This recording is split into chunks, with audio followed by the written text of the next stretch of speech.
शादी के पहले से ही विभा को कपड़े धोने का बड़ा शौक था। कभी नल के नीचे तो कभी तालाब के पास। अरे मेरी नीली वाली लुंगी नहीं दिख रही है। विभा की अम्मा, कहाँ रखी है लुंगी? अरे वो तो विभा ने परसों ही धोकर रखी थी आपकी अलमारी में, देखो वहीं होगी। वो ना मैंने आज धो दी, मुझे लगा कि गंदी हो गई होगी। अरे कैसे गंदी हो गई थी? उसे तो मैंने पहना भी नहीं। हे भगवान, इस लड़की के कपड़े धोने की आदत से परेशान हो गया हूँ मैं। जितना तो घर में राशन नहीं आता, उससे कहीं ज्यादा डिटर्जेंट पाउडर का खर्चा है। इसकी शादी करवा दो, शादी जाए अपने घर में ही करे काम, फिर चाहे घर के कपड़े धोने हो या पूरे गांव के।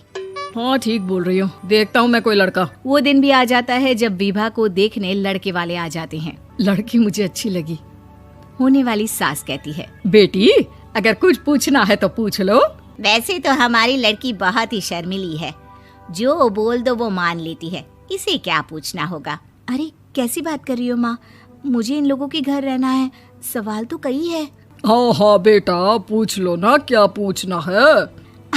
आप लोगों के घर कपड़े कौन धोता है? सास का मुंह बन जाता है। देखो, अगर तुम ये कहना चाहती हो कि तुम्हें कपड़े धोने नहीं आते तो सुन लो, कपड़े मैं ही धोती हूँ, लेकिन तुम्हारे आ जाने के बाद मैं रुमाल तक नहीं धोऊंगी। अरे चुप रहना भाग्यवान, बहू बेचारी घर आई नहीं, उसे डराना शुरू कर दिया। वो क्या है ना बिटिया, अभी तक तो ये कल्लू की माँ ही धोती थी, लेकिन अब तुम्हारे पापा तो दहेज में वॉशिंग मशीन देंगे ही। तभी विभा की माँ बोल पड़ती है, सवाल भी पूछा तो क्या। वैसे भाई साहब, मशीन की तो फिर भी कपड़े धोने की कैपेसिटी होती है, मतलब जो बिटिया दे रहे हैं ना विभा, इसे कपड़े धोने का बहुत शौक है। ये आप लोगों के क्या, आस पड़ोस गांव मोहल्ले सबके कपड़े धो दे और उफ तक ना करे। बाहर देखा नहीं आपने कितने कपड़े सूख रहे हैं, सब हमारी बिटिया ने ही तो धोए हैं। बस भी करो ना माँ, शर्म आ रही इतनी तारीफ सुनकर। और तो और एक दाग निकाल कर दिखाओ तो मान जाऊं। हाँ अच्छा अच्छा, माफ करना बेटा, मैंने गलत समझा। हमें तो रिश्ता बहुत पसंद है। और ऐसे जुड़ जाता है रिश्ता कपड़े धोने का शौक रखने वाली विभा का। उसकी शादी हो जाती है कोयला फैक्ट्री में काम करने वाले कल्लू के साथ। शादी के बाद अचानक विभा चिल्लाती हुई सास के पास आती है। सासू माँ, अरे सासू माँ कहाँ है आप? ये तो धोखा है, धोखा दिया आप लोगों ने मुझे। इसे ससुर के चक्कर के बारे में पता चल गया। अरे तो उसमें तुझे क्यों धोखा मिला है? अरे नल में पानी नहीं आता, कपड़े कैसे कब धुलेंगे?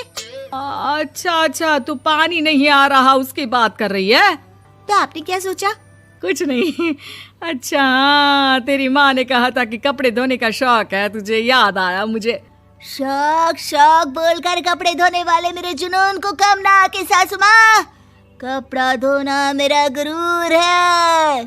तभी पति भी वहाँ आ जाता है। अभी अभी मैंने इसे सनी देओल की फिल्म दिखाई है, उसी के डायलॉग मार रही है माँ। अच्छा सुन, साफ साफ बता रही हूँ, पानी सुबह 4 से 6 और शाम को 10 से 12 आता है, समझी?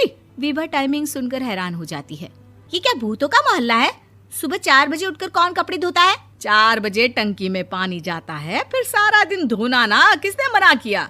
अरे कैसी बात कर रही हैं? 200 लीटर की टंकी में कितने कपड़े धो लूंगी मैं, सुबह ही उठ जाऊंगी मैं। अब क्या था, विभा सुबह 4 से लेकर रात के 12 बजे तक कपड़े ही धोती रहती। एक रोज सास पड़ोस से निकलकर कहीं जा रही होती है कि साथ वाली कहती है, हाँ कल्लू की माँ, जरा ये बताओ कि 2 साड़ी है, 2 ब्लाउज और एक पेटीकोट और एक नाड़े वाला लंबा कच्छा। हाँ तो?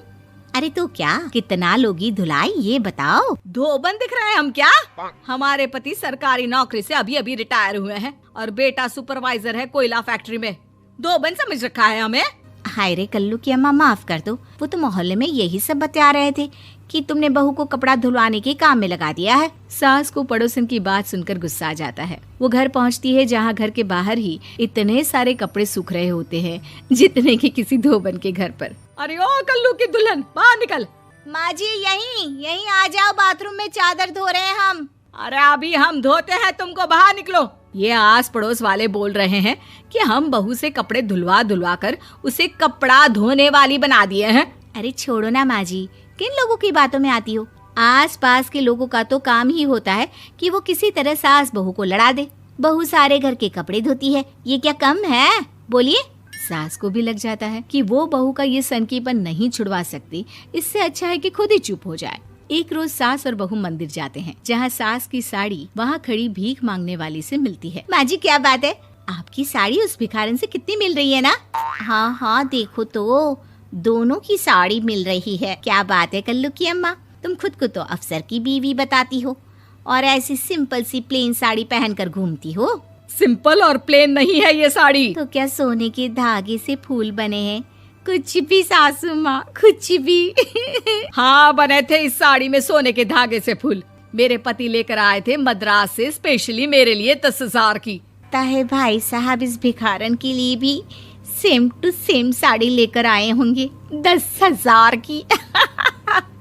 सास उस वक्त तो कुछ नहीं कहती, लेकिन बहू के साथ घर आती है और अलमारी से एल्बम निकाल कर लाती है। ये साड़ी देख रही है, ये वही साड़ी है जिसे मैंने अभी पहना था। इस साड़ी में ये जो चमकदार फूल दिख रहे हैं ना, ये सोने के धागों से काढ़े गए हैं। लेकिन तू लोकल वॉशिंग मशीन ब्रश से घिस घिस कर सारे फूलों को निकाल कर साड़ी प्लेन कर दी। मुझे माफ कर दीजिए सासू माँ। और तो और, जब मैंने तुझे तेरी गलती के लिए कुछ नहीं कहा, लेकिन तूने तो सबके सामने मेरा मजाक ही बना दिया। क्यों? बहू को समझ में आ जाता है कि अब से उसका कपड़े धोना बंद।